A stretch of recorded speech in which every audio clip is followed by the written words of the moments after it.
As we approach the December holidays, we find ourselves with the time to finally get to the projects around the house that we've been putting off all year. Maybe it's sprucing up the study or redoing the kitchen cupboards or even painting the living room walls.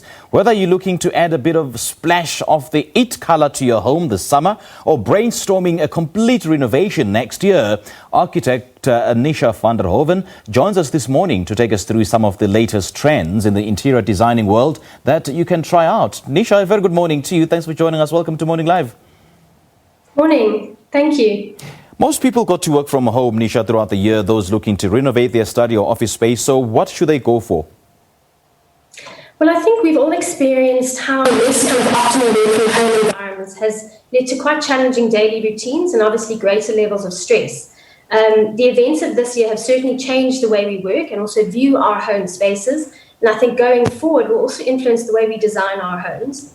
This year, we saw the rise of fully furnished pop-up home offices, or what we call office pods. They're a dedicated spaces designed to be a haven or a retreat space to prevent distractions, but also maintain that work-life balance that we need in the rest of the home. They can be placed in our gardens or unused spaces and help to enhance that interaction with nature. I think there's certainly been a greater emphasis on health and well-being, and we've seen how the home can also shift from a place of work to a fitness studio in a matter of minutes. And this is obviously a trend that will continue into 2021, with an emphasis on the need for flexibility, variety, and choice, of course, in the design of our homes to support these new behaviors and also flexible modes of working. I think another aspect of remote work that has really become essential and will obviously remain important in 2021 is the need for appropriate physical infrastructure to support our productive work. Okay. At Workshop 17, we support this through ergonomic chairs, desks and storage units that can really blend into a home environment and easily adapt to become the dining table if necessary. Okay, and what kind of feel? What kind of feel or color scheme helps with creativity, both in the home space or the office space?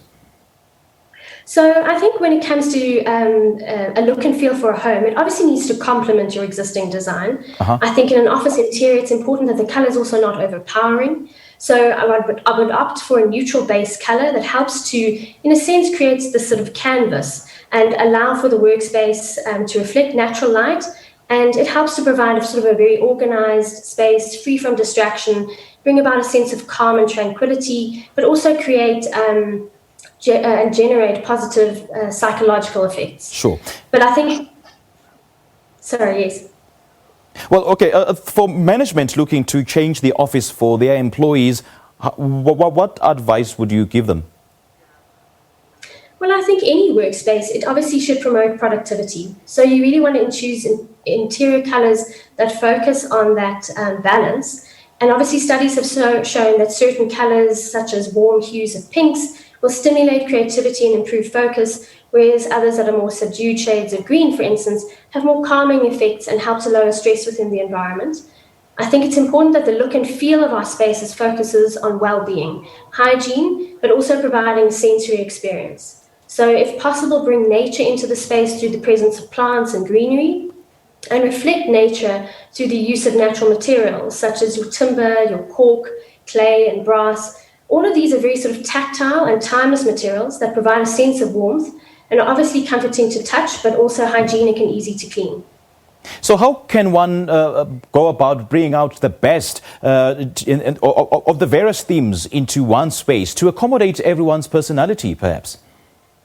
True, and I think not everyone obviously has the luxury of a home office setup, and space can be limited. But it's really important to consider the location of your office space. So simple things like natural light, ventilation, and views can all have a major impact on the quality of that space and the well-being of the occupant. Okay. And how would you describe your signature style, Nisha? I think, well, certainly in the spaces that I've worked on with Workshop 17, it's really kind of working with a restrained palette, providing a sense of warmth to the touch using tactile materials. I think at Workshop 17, we certainly place an emphasis on quality, handcrafted, unique pieces from local designers, but also incorporating local manufacturing to support our industry. Okay. And when redoing any space, in what areas can I be flexible, areas that I don't want to compromise myself on? Sure. So I think I would select sort of quality materials over quantity. I think with more intense and more frequent cleaning, we need to have materials that are robust enough to withstand that. What I wouldn't compromise on is the IT infrastructure to support your business needs. Certainly for meetings or connecting with your colleagues, you can utilize shared workspaces and their facilities to provide those on-site and online meetings for flexible office bookings, or even sort of convenient short-term workspace. And I think the variety of spaces that shared workspaces offer do cater for those needs, from individual, quiet, focused work to group collaboration. What do you make of adding a dash of color, especially in the office space?